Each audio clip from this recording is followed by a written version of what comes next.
Welcome to Music as a Day Job. I'm your host, Sean. I'm also the CEO of Concert. Concert is a app that gives artists the opportunity to go from opener to headliner to touring all in one app, and it also gives the fans the best experience in independent live music. Um, Music is a day job. We're turning music into a day job. And that's the main thing we always try to do.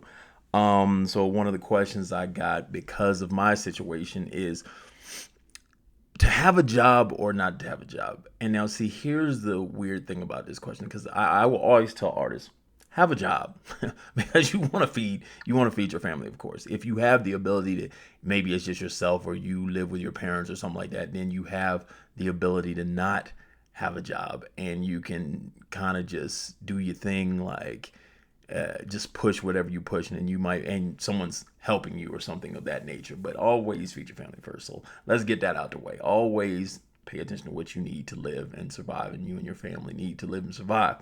Um, but now on the flip side, because of things like what me and Brian did when we came up,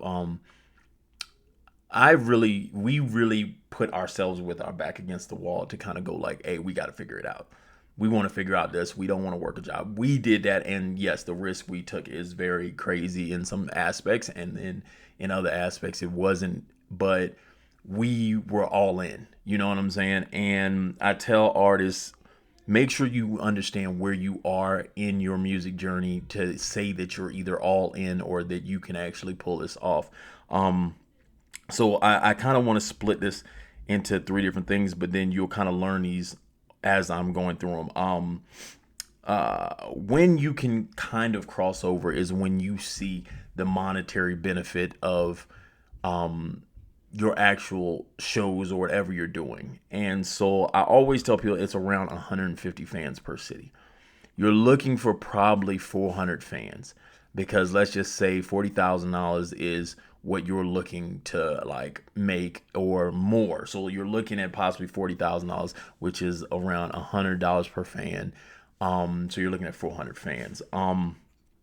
Inside 400 fans, you probably are looking at 150 per city. So you're probably looking at three cities in Colorado where I'm from. I would have done Colorado Springs, Denver, and something like Fort Collins or Greeley, and those would be my three. You look at cities that are more, they have bigger populations, so you have a higher chance of gaining fans. So then in your state, what are the three cities? Like for instance, if you were in Arizona, it might be Phoenix, Tucson, and Glendale.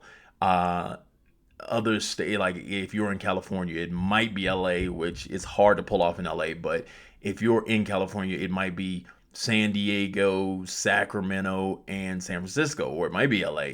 But in Texas, it might be Austin, San Antonio, and Dallas, or Houston, or something like that. But you're looking at places where you have a higher chance of possibly getting shows while also a higher chance of getting consumers.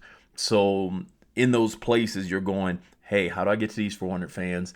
Because then that can get me to that point. In the meantime of getting to those 400 fans, um, I always tell people if you aren't doing a job and you don't have a day job, find jobs that also can correlate to music. Because if you do the things that can correlate to you, um, as an artist, things you would need as an artist that you could also do for other people. For instance, marketing. Marketing is something you need to know in general for your own career. So see, I knew that. So I landed all my sponsors because I understood marketing. So then since I understood marketing, I knew how to market myself to make my sponsors go like, hey, if I make this content for my sponsor, then my sponsor will pay me for this marketing content. So, like for instance, if I get all the artists that I know to drink this drink or smoke this or wear this or something like that, and I can get them to do that, then you can pay me because then I'm promoting your product. And so I made an entire marketing a marketing company around the idea of this. So then I knew I had events. So then I would help a company be on these events. So then I knew the marketing would be tied to something that was direct with my music at the same time, as I'm doing my music, because I need all this. I need these sponsors for my shows. I need these sponsors for anything that I want as a product that I may want to wear, eat, or anything like that, or consume in any instance. Videos. At one point, we all learned to shoot our own music videos, which was, we wanted tons of music videos, and we thought that the overhead, like if I'm saying I want to shoot 20, 30 music videos this year, and I'm paying, back then it was like almost like 1,000, 1,500 to 2,000 a video. So then you're looking at, if I'm doing like 20 videos and they're like 2,000 views, I'm looking at, you know what I'm saying, like like $40,000. So it was like, it made more sense for me just to buy the actual cameras. And if I'm gonna buy the cameras, then I can shoot all my own videos, but at the same time, I can shoot videos for other people. So once they start liking them, I'm gonna shoot videos for other people. So I was making passive income on the side of like, okay, well, we're putting out 30 videos this year, but then people liked my videos. So then I would go, and get me some passive income, and I would shoot videos for other people.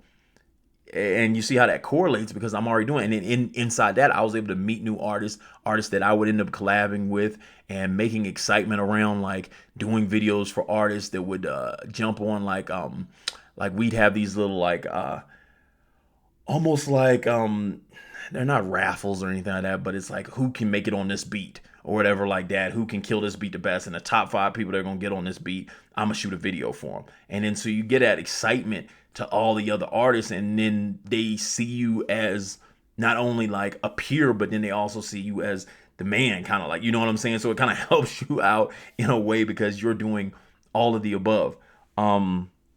I've also seen people, like, I haven't done this, but I've seen artists that have clothing lines that went into selling clothes because their merch was catching fire. And so in the meantime, for passive income, they were able to sell merch and sell clothes.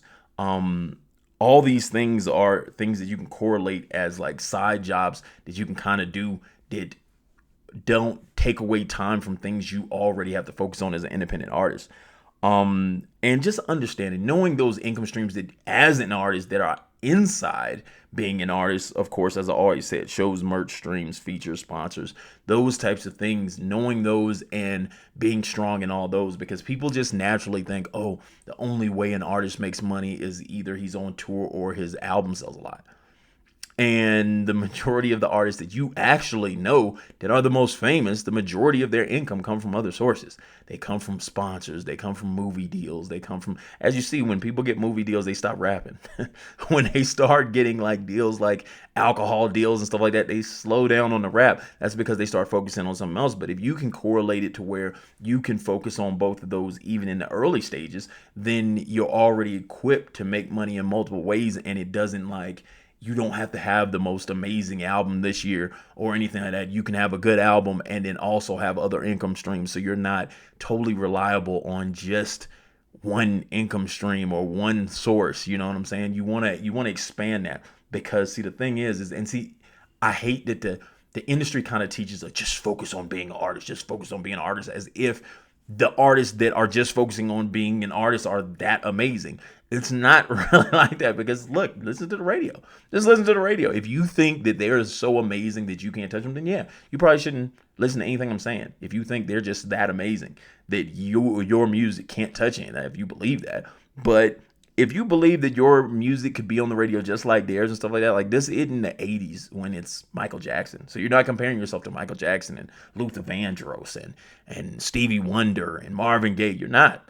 You're comparing it to people who make quick, fast music, and people who aren't as like honed into the talent or the art to the point that it's like taking over their whole life since they were like 1 and 2. Like a lot of people, because of social media and tons of things like that, people have found ways to make quicker music faster and more music that catches the ear in a different way. So it's not honed in on who has the best voice. It's not honed in on who dances the best. It's not honed in on any of that. It's more honed in on who can do the most, who can actually create something that sounds good and replicate it the quickest. And so because of that idea, that gives you the opportunity to figure this out and do multiple things while figuring it out, because all those other things you need the marketing, you need the videos, you need all that. So then you can actually have these other income sources sitting there, and you can be working them all the same way you'd work them for yourself, and then just make passive income while you're getting there. But once again, let's go over that again just so you can know that I'm thinking about 150 fans per city, and I'm thinking about 400 fans 400 fans total just to get me to the $40,000 in a year.